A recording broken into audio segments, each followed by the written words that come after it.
The most critical period of a neonate or an infant's brain is from the ages of about 0, so when they're born, to about the age of 4. So there's a very crucial time for their brain development. So the primary fuel source that has been designed by nature over millions of years of evolution, mother's breast milk, has the highest carbohydrate content of all species. Humans. Humans. We have the highest carbohydrate of all species, and we have the lowest protein content of all species in human breast milk.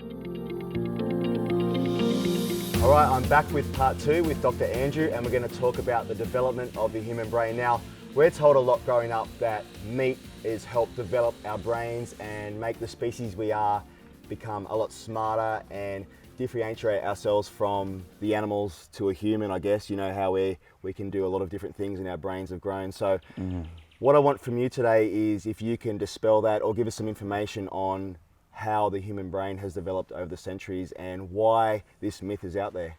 Well, first of all, Benny, I'm not sure we are the smartest species on this planet, given we're the only species that actively destroys our home. That's a good point. That's a very good point. I think other species live in perfect harmony with the land, whereas we don't.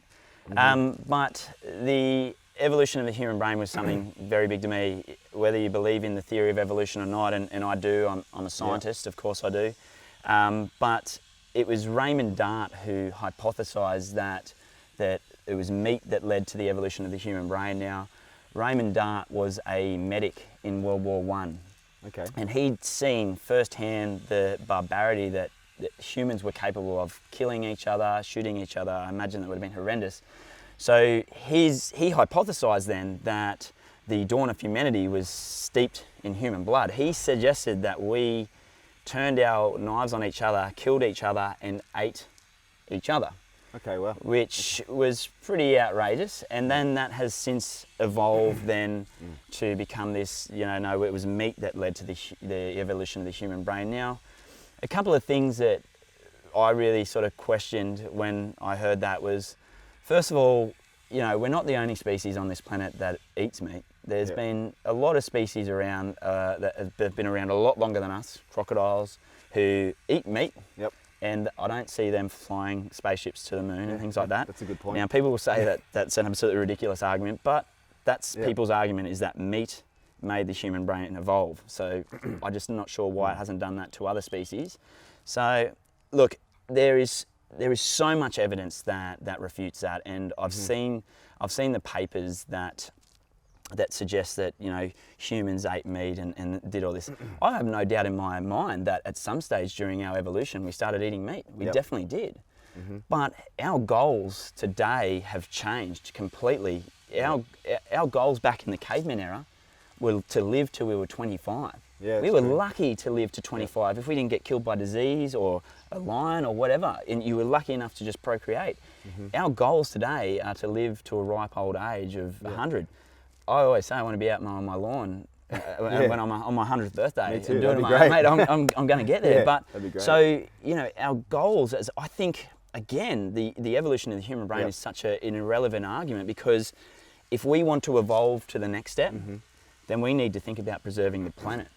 And there won't be a planet for us to evolve on if we don't do something about what's killing it. And that means addressing our diet, our energy, our transport, everything. We've got to do everything we can to preserve this planet. And but I mean, we can talk about the other physiological evidence behind the brain if you want. I don't know, is that something? I think so, yeah. Look, I think a lot of people, there's a big argument out there now where people think, or people say, and even a lot of health professionals are saying, from children and from our ancestors, meat is needed for the development of our brains. And I think this is something that I wanted to try and chat to you about and try and dispel this myth. And I think you've explained it all well already, but yeah, that's where we're going with that. So this is the interesting thing. So this is one thing that really sort of blew my mind, was that everyone thinks it's protein that you need for the human brain. So the most critical period of a neonate or an infant's brain is from the ages of about 0, so when they're born, to about the age of 4. So there's a very crucial time for their brain development. So a kid starts its life with about twice as many neurons as we have in our brain. So that is stacks more neurons, and then it goes over the 3 or 4 years. It goes under this process of adaptation, where the connections it wants get strengthened, and the weaker connections get destroyed. Yep. And the primary fuel source that has been designed over years of evolution, if we're talking evolution again, the primary fuel source that has been designed by nature over millions of years of evolution, mother's breast milk, has the highest carbohydrate content of all species. Humans.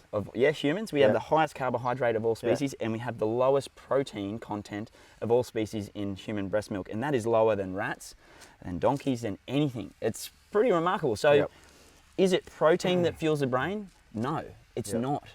So the brain is composed of no less than about 60% fat. Some protein is used to make some of the neurons in the brain and things like that, but we get enough protein, and we'll talk about protein later, but all protein comes from plants originally. You get enough protein from plants to develop that brain. And the only fuel source, this is the important part, the only fuel source that can cross the blood-brain barrier.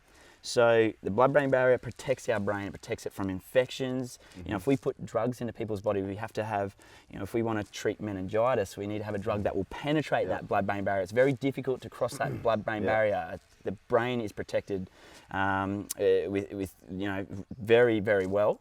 But the only fuel source that crosses that blood-brain barrier is carbohydrates. Carbohydrates. And that is, so people will say to you, and this is where the keto diet people will come in and say, well, ketones cross the blood-brain barrier too.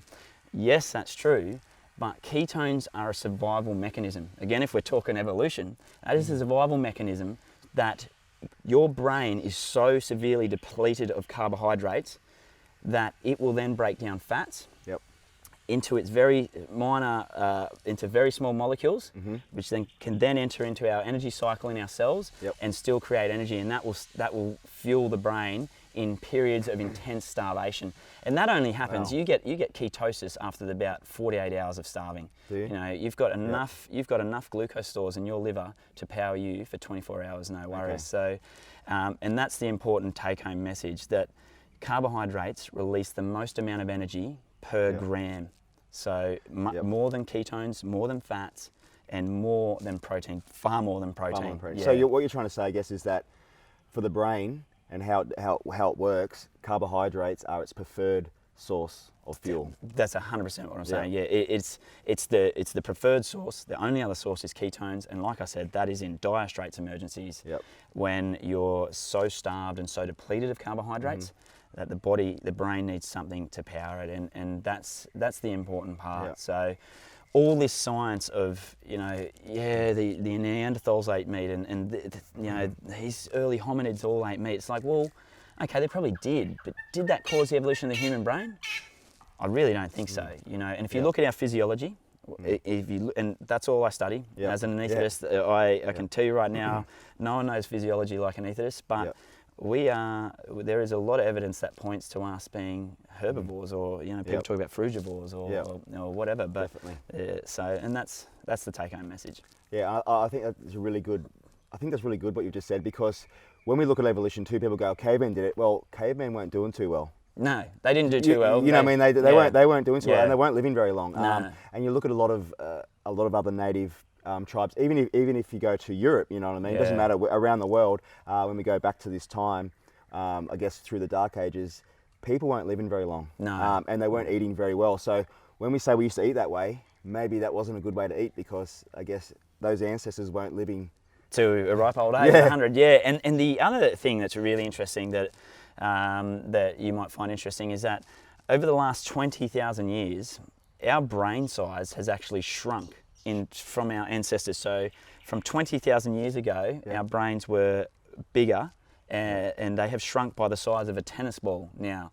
And therefore people go, well, you know, meat made our brains bigger, which made us smarter. Well, right now our brains are smaller, yet we're still, I didn't see 20,000 years ago, I didn't see them flying to the moon and things like that. So, you know, we're doing, whether it's benefiting the world, but we're doing some remarkable things as humans now. So, you know, carbohydrates power the brain, and the brain has a very, very high blood flow and a very, very large oxygen demand. Yep. And the reason it needs those carbohydrates is to power the brain. It uses the oxygen and the carbohydrates to power the brain. That's so interesting. I think you've just dispelled all those myths for us. Yeah, it's not true. Yeah, that's great, and I really appreciate that.